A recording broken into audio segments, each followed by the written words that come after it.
En primer lugar, muchas gracias al comité organizador por haber preparado este congreso tan interesante y por dejarme participar con mi pequeña aportación. Whitney, teníamos aquí preparada una presentación curricular tuya. ¿Te parece bien que la leamos y así te conocemos un poquito mejor, ¿vale? Bien.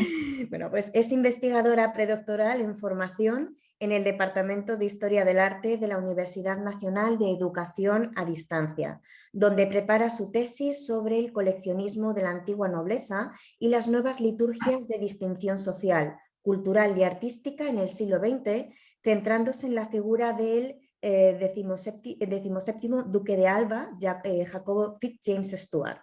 Forma parte del grupo de investigación Arte y Pensamiento en la Edad Moderna y Contemporánea y del proyecto Políticas para la Legitimación Nobiliaria, Semejanzas, Disimilitudes y Apropiaciones en el Coleccionismo entre la Nobleza y la Burguesía Españolas, 1788-1931. Y en este congreso nos va a hablar sobre una educación cultural, la labor cultural de la 16ª duquesa de Alba, Rosario Falcó, y su estela en el 17º duque de Alba, Jacobo FitzJames Stuart.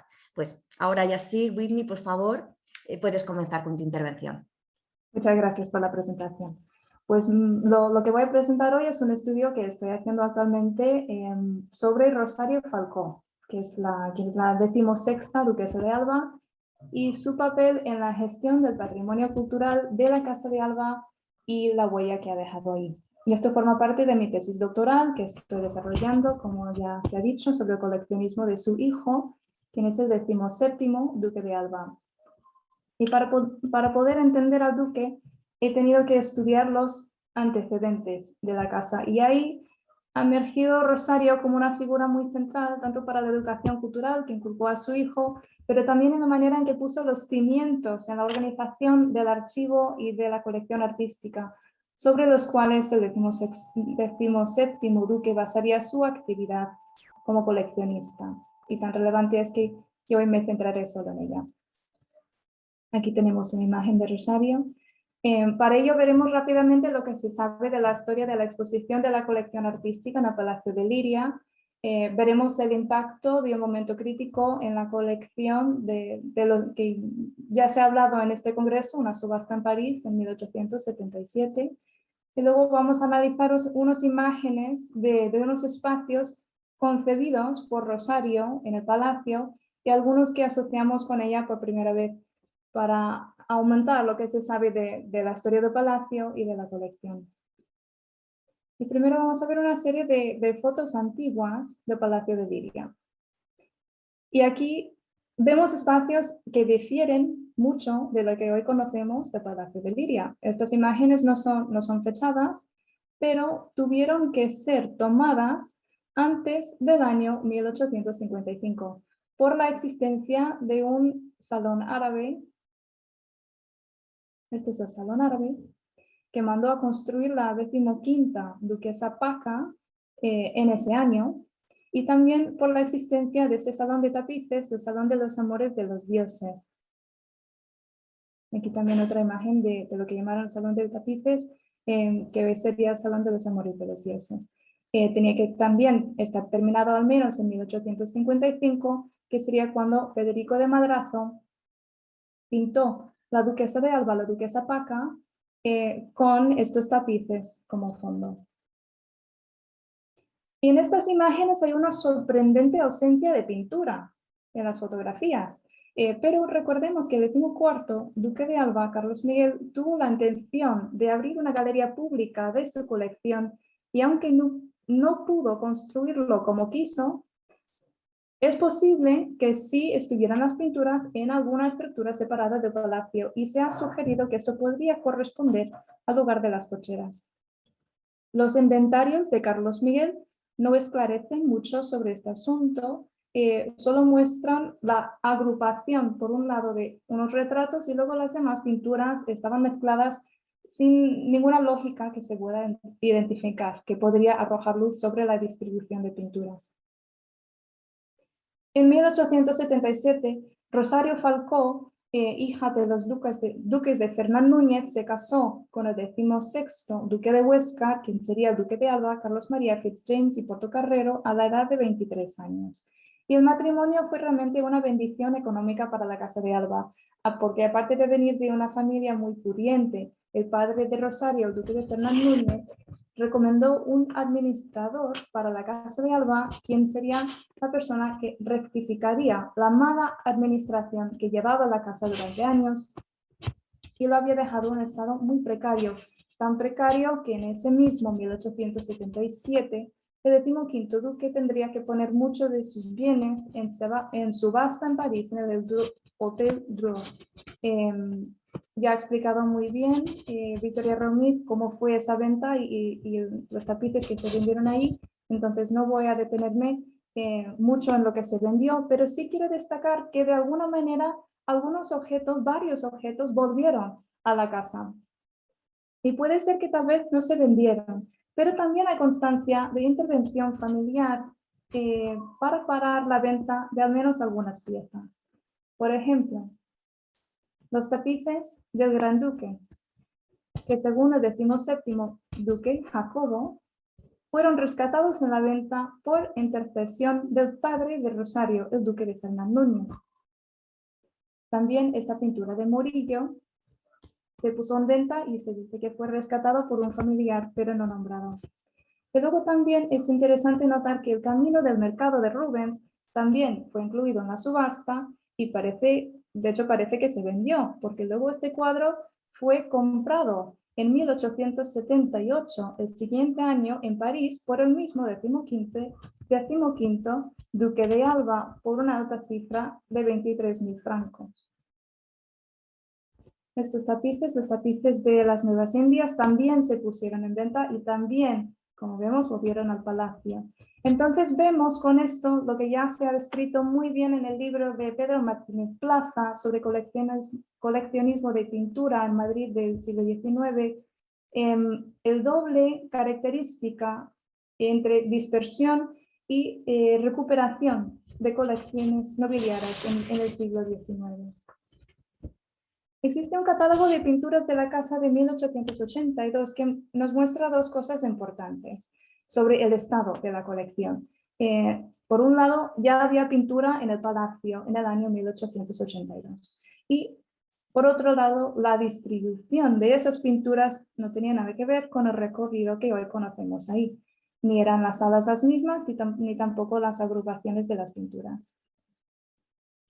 Rosario, con la ayuda de su comité asesor, que ella llamaba con afecto el consejillo, que fue compuesto por la duquesa de Alba, Rosario, Ramón Zarco del Valle, Antonio Paz y Media, y el padre Ángel María Barcia, pues Rosario publicó con su ayuda varios volúmenes, y aquí vemos los 4. Empezó a publicar en 1891 y el último fue publicado en 1902. Así que en poco tiempo realmente. Antes de 1893 tuvo que haber hecho ya la primera reforma en el palacio. Y digo antes de ese año porque existen fotografías de otros espacios del palacio que fueron reformados ya en esa fecha. Y según su hijo Jacobo, la primera reforma que hizo Rosario fue la del comedor. Entonces vemos el comedor antiguo del palacio original y luego después de la reforma, en el cual Rosario colocó los tapices de las Indias y estas mismas que se pusieron en venta en la subasta en París, sin embargo volvieron a la casa. Y por las fotos originales del palacio sabemos que su colocación original estuvo en el salón de recibir. Tenemos estas imágenes de los tapices de las Nuevas Indias en el salón de recibir. No se sabe, pero es posible que fueron retirados en el momento de tener que subastarlos. Es curioso que en 1893 el Salón del Gran Duque estaba casi igual como lo conocemos hoy. No obstante, en inventarios anteriores de la casa no hay ninguna mención de este espacio dedicado al Gran Duque. De hecho, en el catálogo de 1882, el Tiziano, pieza central en esta exposición por entonces y hasta hoy lo continúa siendo, colgaba en otro salón un salón de retratos diversos. Si el duque de Fernán Núñez fuera de verdad el responsable de devolver los tapices del gran duque a la casa de Alba, como recuerda su nieto, el 17º duque de Alba, pues sería lógico que Rosario también se ocupara del diseño de esta sala tan icónica en el Palacio de Liria, pues haciendo homenaje al antepasado ilustre tan presente en los papeles del archivo en que estaba trabajando, y también, de alguna manera, también a la astucia de su padre y su empeño en mantener el patrimonio artístico de su familia. Por menciones en prensa, en 1898, se sabe que Rosario también fue acreditada por dar una exhibición más apropiada a los Goya de la casa. Y aquí vemos esta sala en 1898. Ahora, en 1882, estas dos pinturas estaban colgadas en otro salón, un salón de retratos diversos.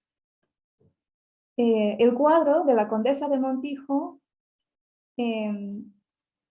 aquí, el cuadro de la condesa de Montijo con sus hijas fue una de las razones por la cual la publicación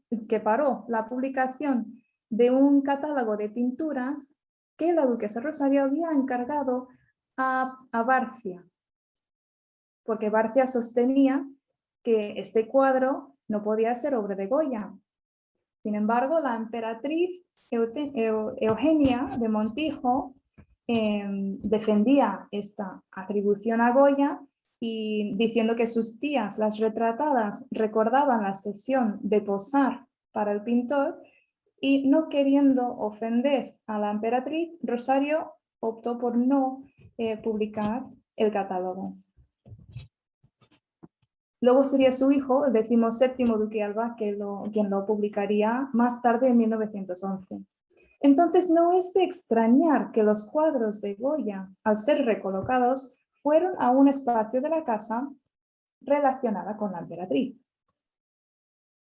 Y esta es una imagen del mismo salón en 1893, un espacio dedicado a la duquesa Paca, con recuerdos de Paca y Eugenia por todo el salón, incluyendo la misma mesa imperial que se ve aquí al lado.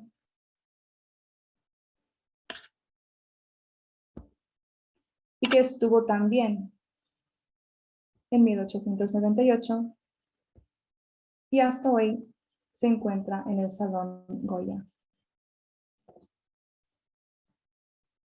Y por último tenemos el Salón de Vitrinas. Este es un espacio que da acogida a la exposición de documentos de la casa, que es fruto de su trabajo en el archivo, y ella separó el archivo familiar del administrativo y puso en valor los tesoros documentales de la Casa de Alba.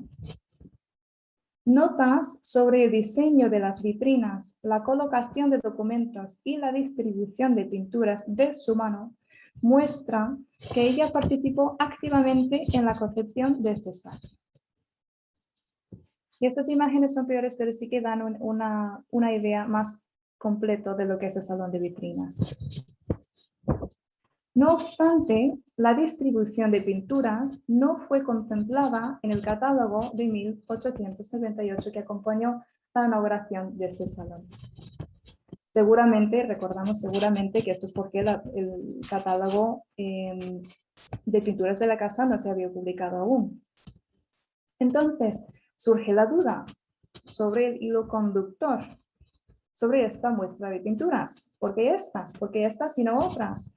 No corresponden claramente a una separación académica, lógica de escuelas de arte, ni tampoco tiene gloria familiar como un claro hilo conductor, porque aquí faltarían figuras muy centrales en la historia de la Casa de Alba. Y aquí vemos una de sus notas sobre la distribución de pinturas.